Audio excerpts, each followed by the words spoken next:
Have you noticed that every time you try to change your life, nothing truly changes? It is only when you stop interfering, stop trying to fix yourself, that transformation begins on its own. Doing nothing is not laziness. It is the highest form of intelligence. In this message, I will show you how the art of doing nothing can dissolve your anxiety, your restlessness, your need to always become someone.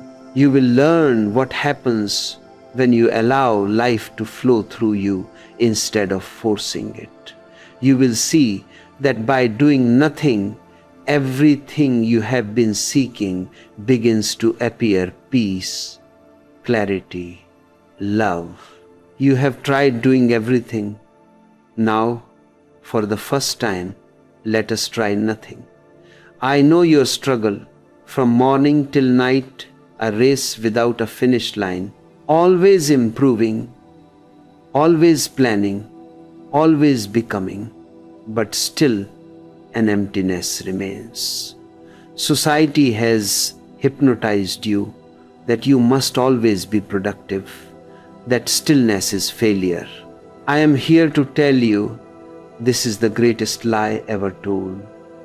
The most revolutionary act in today's world is to sit silently and allow yourself to be.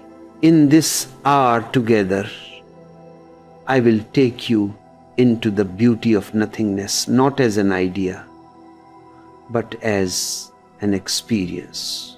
We will look at why the mind fears silence, why action has become an addiction, and how stillness can awaken the deepest joy within you. I will guide you through simple understandings that can change the way you live, the way you love, the way you see yourself. By the end, you will not only understand doing nothing, you will taste it. And once you taste it, you will never wish to go back to the madness of doing. You see, before we can understand the power of doing nothing, we must first understand the madness of doing. You've been trained since childhood that to exist, you must be useful. From the very first day, someone whispered into your ear, do something with your life. And so you began to run. You didn't even know where you were going, but the crowd was moving and you were afraid to stand still. Here's something most people completely miss. You don't run because you love the race, you run because you're afraid of stopping. When you stop, silence appears, and silence is frightening, because in silence you meet yourself. The mind will do anything to avoid that meeting. It invents projects, dreams, goals, improvements. It says, keep moving or you'll fall behind. But behind what? There is no finish line. There's only the endless treadmill of becoming.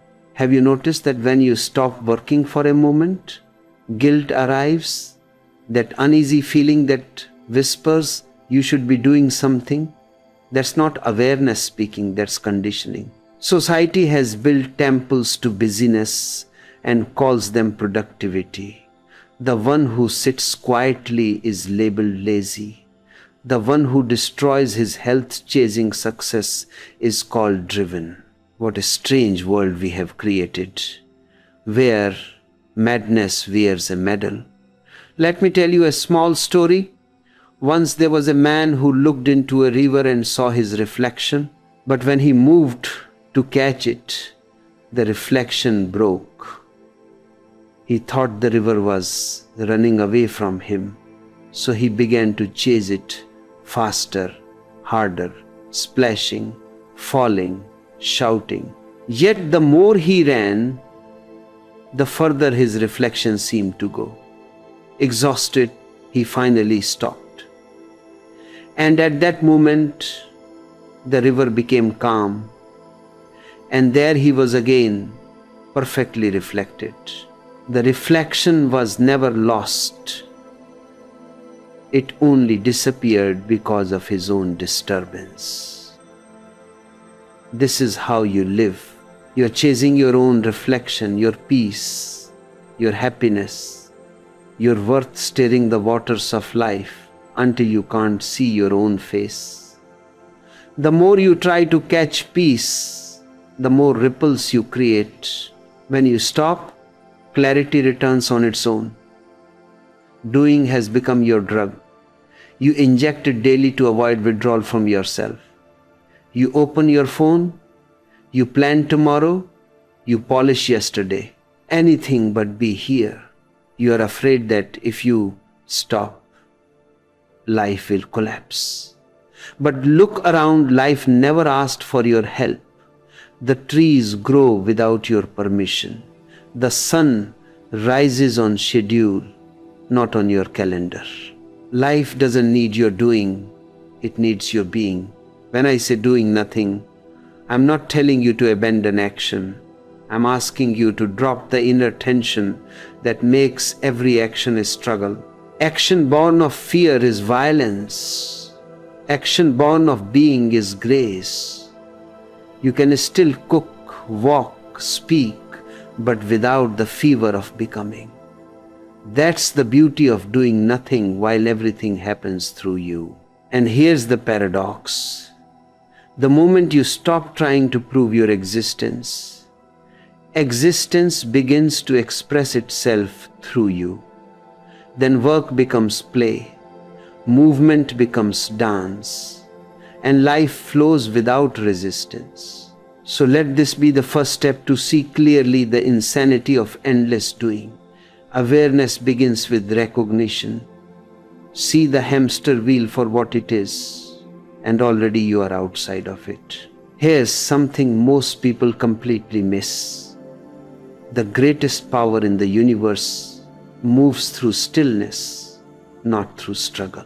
Look at existence. The stars are not in a hurry. The oceans do not rush. The flowers do not bloom with anxiety. And yet everything happens on time. The universe knows the secret of doing nothing, but you, the human being, have forgotten it completely. You have been taught to control everything, to master everything, to achieve every single goal, as if life is some exam you must pass. And so your whole being has become tight, contracted, tense.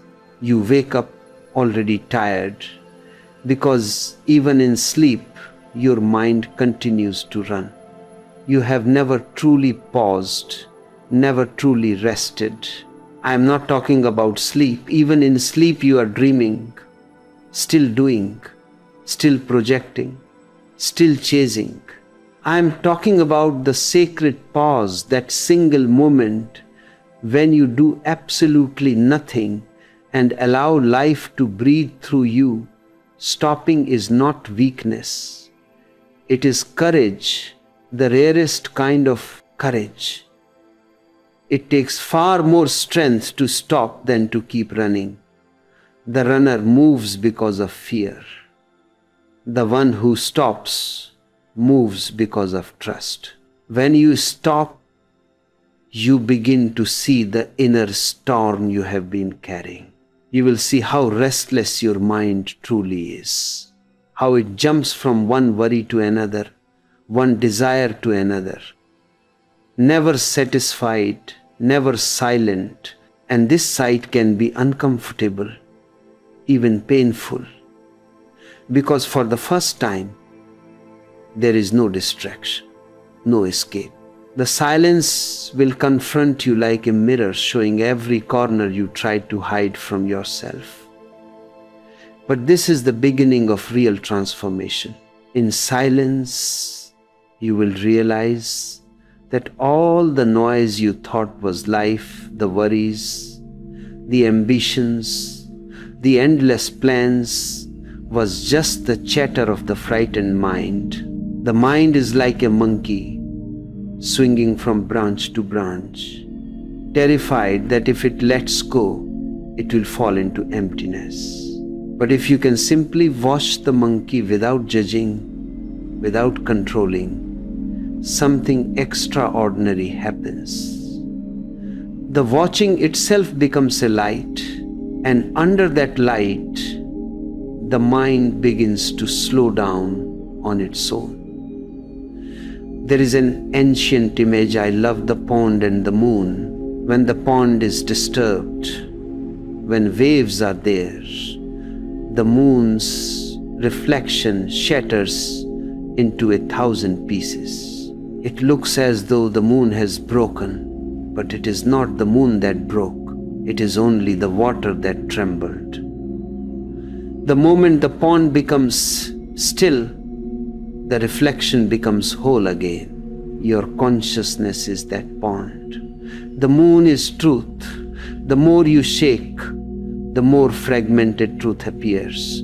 The moment you stop, truth returns as one seamless reflection. To stop is to surrender to this natural intelligence. You are not adding anything to life. You are only allowing life to reveal what it already is.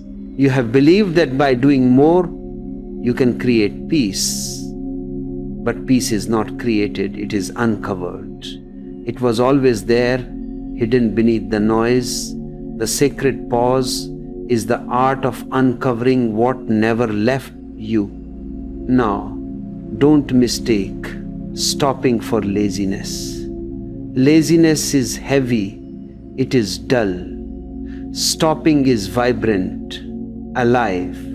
In laziness, you fall asleep. In stopping, you wake up. The lazy man sleeps to escape. The awakened one stops to see. There is an enormous difference. When you stop consciously, fully aware, you discover that stopping is not an end. It is the beginning of everything real. Try this. Just sit quietly for a few minutes. Don't even call it meditation, because then the mind will make it a new project, another doing. Simply sit, breathe, and let whatever happens happen. Thoughts will come, let them come. Emotions may arise, let them pass. Do not interfere. Do not improve. Do not analyze. Just remain a witness. At first, it will feel strange, because you have lived only in movement. But slowly, a sweetness will descend, a silence that is not empty, but full. You will feel a deep contentment, as if you have returned home after lifetimes of wandering. Once you taste this stillness, something beautiful begins to grow, not because you made it grow, but because you stopped disturbing it. Just like when you stop stirring muddy water, the mud settles and the water clears by itself. Life knows how to heal, how to balance, how to flow. It was your interference that made it cloudy. Now you step aside, and that is the secret. You do not find peace by doing something to get it. You find peace when you stop doing the things that destroy it. What I am about to share might seem strange to the modern mind, because the modern mind has been trained to believe that energy only comes from activity, that movement equals vitality, that stillness equals death. But the truth is the opposite. Real energy is born in silence. When you do nothing, energy doesn't vanish, it returns home. It stops being scattered in 1,000 directions and gathers like sunlight through a magnifying glass. In that gathering, in that centering, you begin to feel something alive, luminous, vibrant, a hum that has always been there beneath the noise. Most people never feel it because they are too busy wasting their life force on constant motion, constant worry, constant becoming. Think of your being as a lake fed by many small streams. Every thought you chase, every fear you feed, every ambition you cling to is another crack where your energy leaks out. You wake up already tired, not because you worked too hard, but because your energy has been leaking through all the tiny holes your mind has drilled in you. The moment you become still, those leaks begin to seal.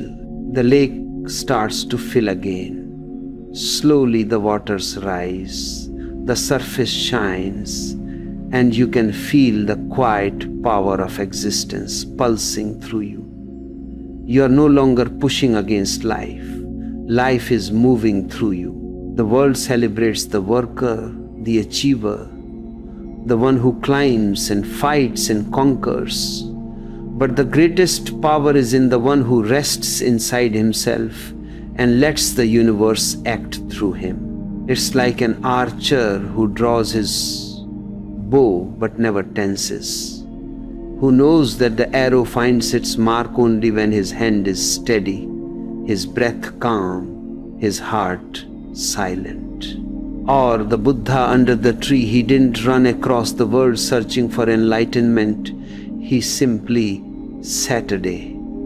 He stopped. And by doing nothing, everything unfolded. The sky opened. The mind dissolved. And awakening happened on its own. No one can force a flower to bloom. No one can order love to appear. No one can command truth to come. They arrive when the conditions are still, when the soil is ready, when the gardener no longer interferes. In your stillness, you will notice a new kind of action beginning to happen. It is not the action of will, but of grace. You might find yourself speaking words you didn't plan, creating beauty you didn't imagine, solving problems you didn't even think about. This is not magic, it is natural. When you stop trying to control energy, energy starts to serve you. When you stop trying to direct the river carries you effortlessly to the ocean. You see, meditation is not an escape from life. It is the highest use of life's energy. It's not about suppressing thought, but letting thought return to its source. Every breath you take in awareness brings energy back to its center. Every moment of silence renews you. You become a generator of peace rather than a consumer of chaos. Try it for yourself. Sit quietly for a few minutes and watch what happens. First, you'll feel restless. The mind will scream, the body will twitch. Stay still, don't move, don't fight. Let the restlessness dance. Soon, you'll feel the storm settling, the mind softening, the body melting into presence. Then suddenly, you'll sense a current flowing through you, a current that has nothing to do with effort. This is the energy of non-doing, pure, infinite, unconditioned. It was always there, waiting for you to stop disturbing it.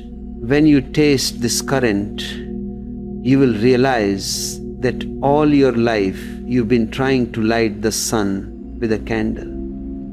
You've been using effort to achieve what only surrender can reveal. In silence, energy becomes light, and light becomes awareness, and awareness becomes love. This is the alchemy of non-doing. It turns rest into power, emptiness into abundance, stillness into celebration. When you stop doing, you begin seeing, and once you begin to see clearly, a new intelligence is born, one that acts without effort, one that moves without motive, one that is as spontaneous as a bird taking flight, as natural as the morning sun rising without a single command. When the mind becomes silent, something extraordinary begins to happen. A deeper rhythm awakens, a rhythm that was always there, but lost beneath the noise of constant effort. You begin to sense that life doesn't need your management. It only needs your trust. There is an intelligence far greater than thought. And this intelligence begins to move through you when you are no longer busy trying to move the world. You discover action that has no actor behind it, movement without motive, doing without the doer. And this is what I call spontaneous living. You see, real action doesn't arise from plans or goals. Real action flowers out of awareness, out of presence. When you act with awareness, your doing becomes like breathing, effortless, natural, graceful. The tree doesn't prepare to grow, it simply grows. The river doesn't rehearse how to flow, it simply flows. Only man has made life complicated by asking how to live. And in the very question, he loses the simplicity of living itself. I have seen people write endless lists, set endless goals, draw endless maps, all trying to design life as if it were a business plan. And yet, the most beautiful moments in life, falling in love, laughter, creation, understanding, they never followed a plan. They happen. They always happen. The moment you drop into being, life begins to happen through you in the same way. Imagine a dancer lost in the dance.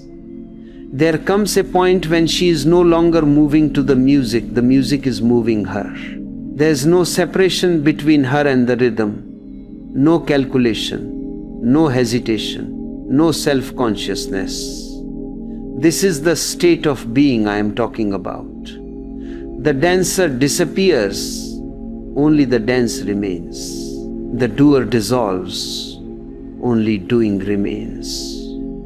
When I say spontaneous living, I don't mean chaos. I mean harmony, a kind of order that arises naturally when you stop imposing control. The wind moves the tree. The tree doesn't resist. The clouds gather and rain. The sky doesn't complain. In this natural order, everything finds its perfect place. When you are silent, you become part of that order again. You no longer fight the current. You are the current. But the mind is afraid of this spontaneity. It wants a guarantee. It wants to know what will happen if it lets go. It says, if I stop planning, won't everything fall apart? The truth is, everything you think you're holding together is already being held by life. You're not the one keeping the planets in orbit. You're not the one making your heart beat. And yet you trust the universe to do those things perfectly. Can you not trust it to guide your small human moments as well? Once you experience this kind of intelligence, a new quality enters your life, a softness, a lightness, a beauty. You become like bamboo, bending in the wind, but never breaking. You act when action arises, and you rest when rest is needed. You don't push the river, you float with it. This doesn't mean you stop caring. It means you stop carrying the unnecessary weight of control. A truly intelligent person is not the one who knows everything He is the one who listens deeply to the silence within and allows life to speak through him. This is what I mean when I say life acts through you. You become an instrument, and the music that plays is beyond your imagination. It's not your melody, it's existence itself expressing its beauty through your being. And this is where all true creativity, all love, all compassion are born. When the mind is silent, you become a doorway. Through that doorway, the divine enters the world.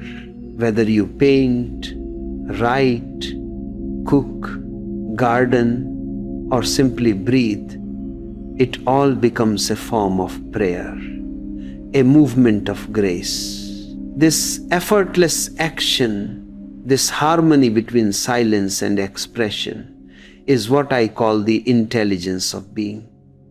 It cannot be learned, but it can be remembered.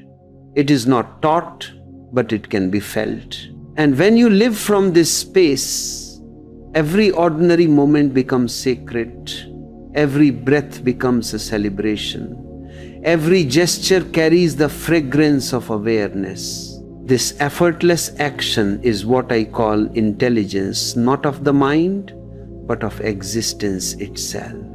What I am saying now may sound simple, but it is the key that opens every door when you stop interfering. The river of life finds its own way. You don't have to force it. You don't have to plan its direction. You don't even have to understand it. The river has been flowing long before you were born, and it will continue to flow long after you are gone. When you fight the current, you grow tired, anxious, bitter. When you surrender, you discover that the same current carries you effortlessly. It's not that life begins to favor you, it's that you finally stop standing in its way. All resistance is tension. Every should that your mind whispers is a stone in your pocket while you're trying to swim. You carry so many stones, expectations, ambitions, fears, images of who you must be, and then you wonder why you feel so heavy. The moment you drop these stones, the current lifts you. Suddenly you realize you were never meant to struggle through existence. You were meant to flow with it. Look at water, so soft, yet it carves through mountains, so gentle, yet nothing can resist it. Lao Tzu was right. The soft conquers the hard. The flexible survives where the rigid breaks. The ego is rigid. It wants control. It wants certainty. It wants to be the captain of the ship. But existence laughs softly because there is no ship to steer and no destination to reach. Life is the ocean itself, vast, mysterious, alive. When you surrender to it, you are no longer the sailor, you are the sea. To flow with existence means to trust what comes and to trust what goes. You no longer divide life into good or bad, success or failure. You see that every moment, joy or sorrow, gain or loss, is part of one great dance. When you resist, you suffer, but when you surrender, even pain has a strange beauty. It becomes cleansing, transforming. It makes space for new growth. Have you ever watched a child learning to walk? At first he falls, he stumbles, he cries, but he doesn't give up. He doesn't make it a problem. He doesn't say, "I've failed." He just gets up and tries again, playing his way into walking. That's what flowing with life feels like. You stop taking everything so seriously. You fall, you rise, you laugh, You move with life, not against it. The greatest things in life, love, laughter, enlightenment, they all happen. They are never done. You can't make yourself fall in love. You can't make yourself laugh. You can't make yourself awaken. These things happen when you stop trying. Love blooms in the space between thoughts. Laughter bursts when effort drops. Awakening dawns in the stillness where doing ends. All that is beautiful comes as a gift when you are empty enough to receive it. People often ask me, Osho, if I surrender completely, won't I become passive? No passivity belongs to fear. Surrender belongs to trust. Passivity is dull. Surrender is alive. Passivity says, I will do nothing because I am helpless. Surrender says, I will do nothing because life knows better than me. One is resignation, the other is reverence. One closes the heart, the other opens it wide. And yes, surrender frightens the mind, because to the mind, surrender looks like death. The mind lives on control, on separation, on the illusion of I. When that illusion begins to dissolve, it trembles, it resists, it creates every excuse to keep itself alive. But if you can stay still long enough to watch that fear without moving, something magnificent happens. The mind's noise begins to fade like an echo disappearing into distance. You don't die, the false dies. What remains is vast, silent, and immensely alive. When you flow with existence, there is no destination, only direction. No future, only presence. And in that presence, you discover that life is not a problem to be solved, it's a mystery to be lived. You laugh more easily, you forgive more easily, you love more easily, because you are no longer protecting an image.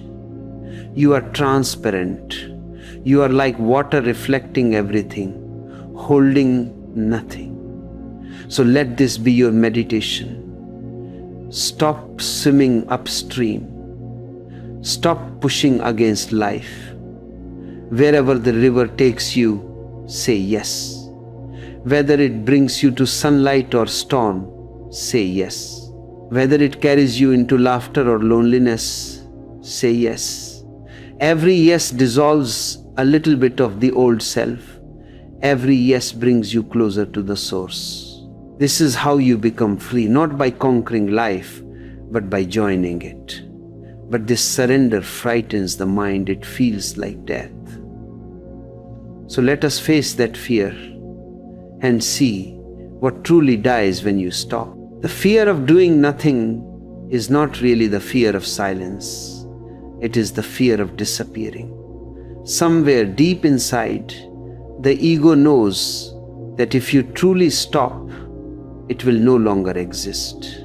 The I, the doer, the controller, the one who says, I am achieving, I am improving, I am becoming, depends on constant movement for its survival. The moment you rest, the moment you stop asserting, it begins to tremble. It whispers, if you stop doing, you will vanish.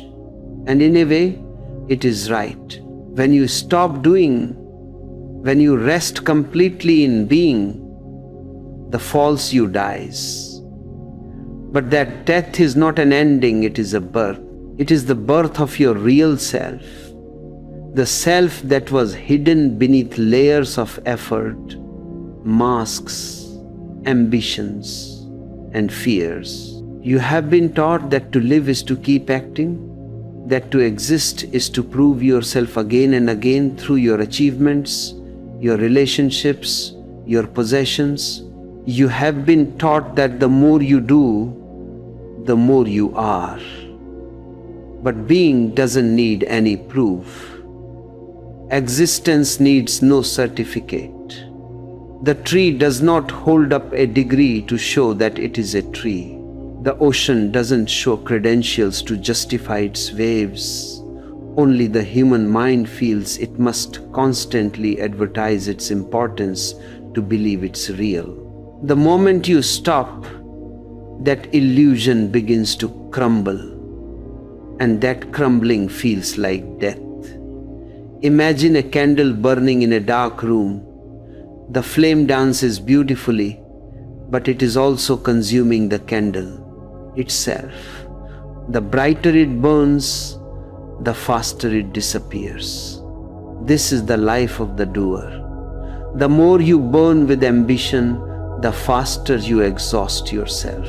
And one day, all that's left is smoke memories of what you did, what you owned, what you became.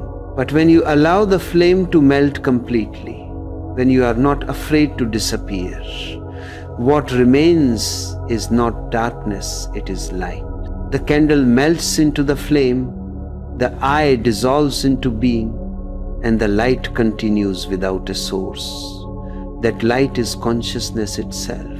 I remember telling someone once that enlightenment is nothing but the death of everything false. He became frightened and said, "Then I don't want it." But that's the mind is speaking. The mind thinks it can exist forever. The truth is, you are not losing anything real when you drop the doer.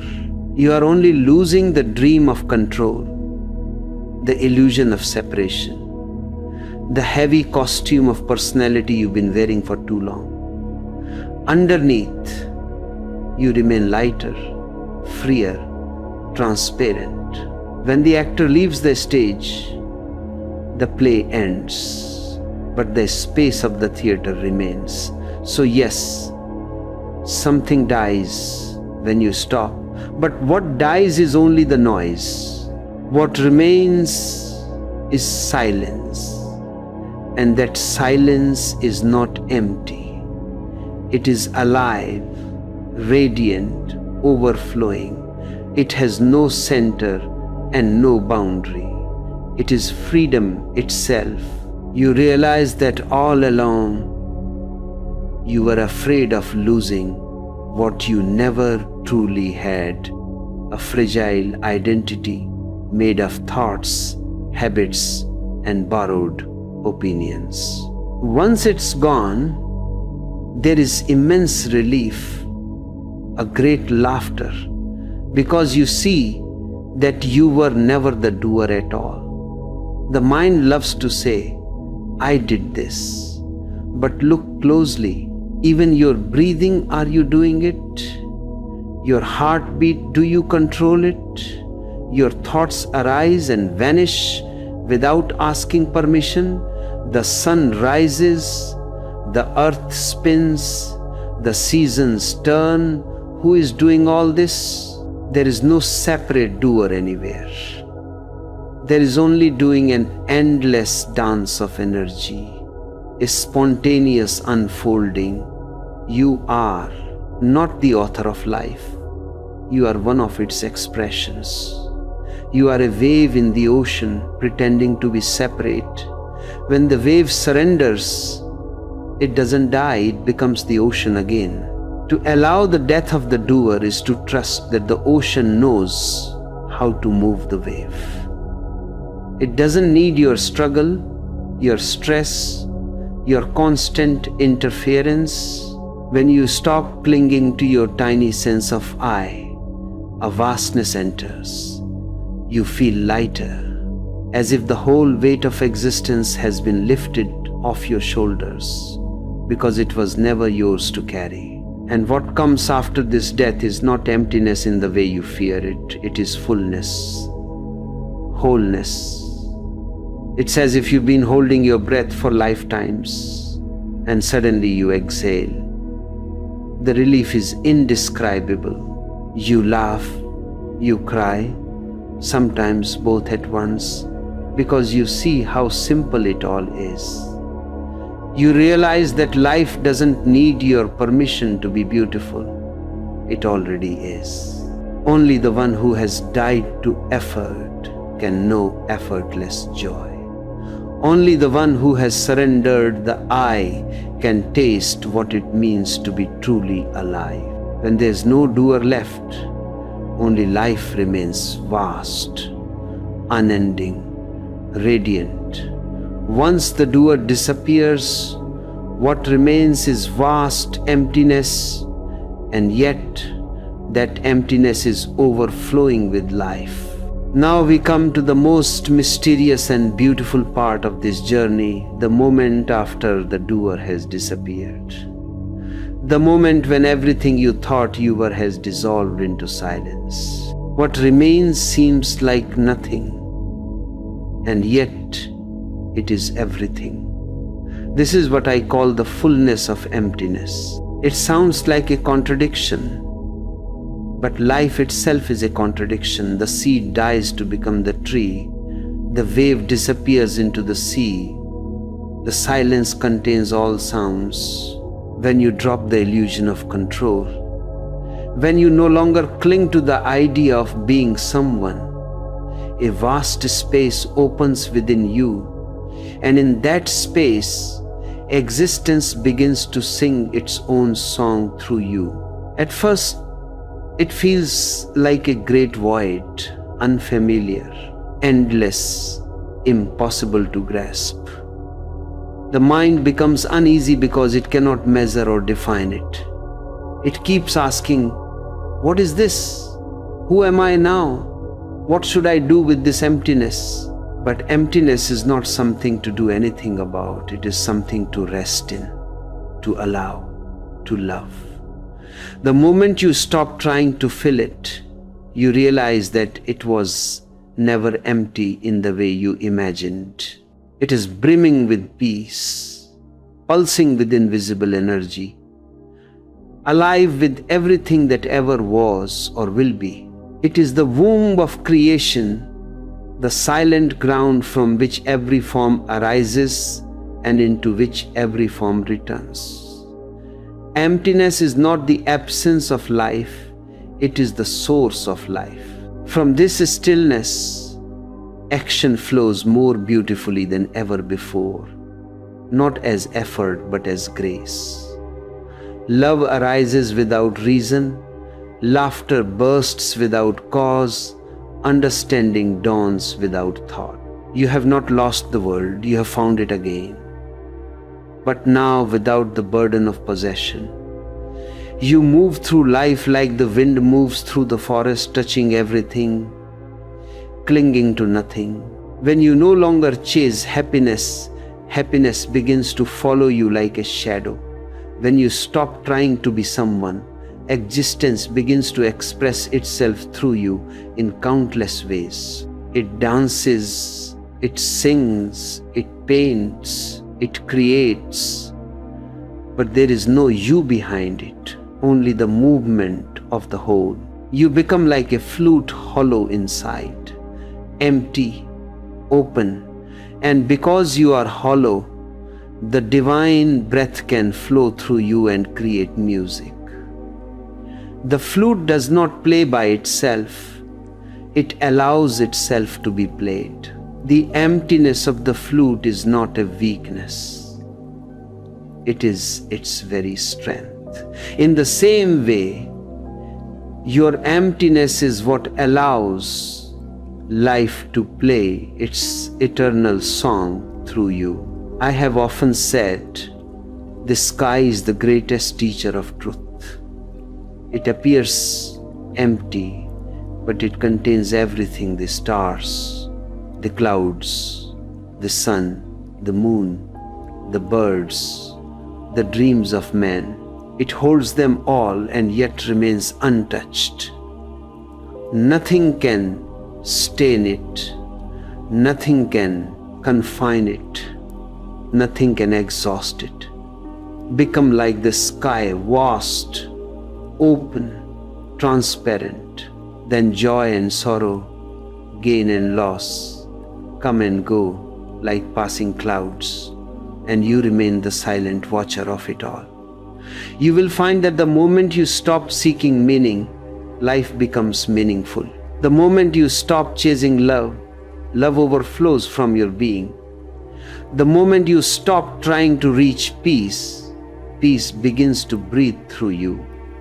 The universe rushes to fill the space you created by doing nothing. This is the divine paradox. When you are empty, existence fills you. When you are full of yourself, existence cannot enter. When doing nothing becomes your inner posture, every act you perform becomes sacred. Every word becomes poetry. Every breath becomes prayer. You walk, but something deeper walks through you. You speak, but it is life speaking.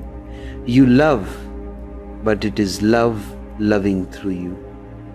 You become a transparent window for the divine to look through. And so, doing nothing is not about abandoning the world, it is about participating in it more completely, more harmoniously, more joyfully.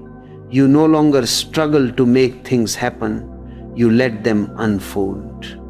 You no longer divide life into moments of doing and moments of resting, because now every moment is both. Action and inaction, sound and silence, movement and stillness, they all merge into one seamless flow. This is what it means to live in the fullness of emptiness, to be utterly silent within and yet completely alive without. You are both the still pond and the rippling water, both the sky and the rain, both the emptiness and the fullness. There is no separation. There never was. Now, let us come to the final and most beautiful step, not to understand, not to do, but simply to be. We began in chaos, chasing, controlling, endlessly becoming. And now we end where we should have started, in the quiet, in the breath, in the simple miracle of being. This is the freedom of doing nothing. It is not the freedom to escape life, but the freedom to live it fully without resistance. It is the kind of freedom that cannot be given to you and cannot be taken from you because it does not depend on any condition. It is the freedom that blossoms when you realize that everything you were struggling for was already happening by itself. Look around, the trees are growing, the rivers are flowing, the earth is spinning through endless space, the heart is beating, the breath is coming and going, and none of this asks for your help. Existence takes care of itself. When you begin to see this, a deep relaxation enters your being. You no longer live as a manager of life, constantly fixing, improving, and controlling. You become a participant, a witness, a guest. You sit silently and watch as the universe continues its dance. And for the first time, you see that the dance has never missed a step. Doing nothing does not mean inactivity. It means resting in trust. You may still go to work, speak, create, love, but now there is a different fragrance to your actions. They are lighter, freer, filled with presence instead of pressure. The heaviness of I must disappears, replaced by the lightness of let it happen. In that letting, you find a new kind of power, not the power of control, but the power of alignment with the flow of existence. For the next 7 days, give yourself the gift of 10 silent minutes each morning. Sit somewhere alone. Don't plan, Don't pray, don't repeat any mantra. Just sit and breathe. Feel the air entering and leaving your body. Feel the heart beating on its own. Watch the mind come and go like waves on the surface of the sea. Don't interfere. Don't fight. Just allow. Watch what happens. At first, you'll feel restless, impatient. The mind will say, "This is a waste of time." But stay with it. Slowly, a stillness will descend. Not something you create, but something that arises on its own, like the dawn. And in that stillness, you'll realize that doing nothing changes everything, because it changes you. When you rest deeply in this awareness, you'll see that the world around you changes too. People will feel your calmness. Situations will no longer pull you into storms. Love will begin to flow more easily because you're no longer blocking it with tension. Life becomes simpler, softer, more intimate. Every ordinary moment shines with quiet beauty. A sip of tea, a walk in the evening air, a child's laughter, these small things become gateways to the infinite. You'll wonder how you missed them for so long.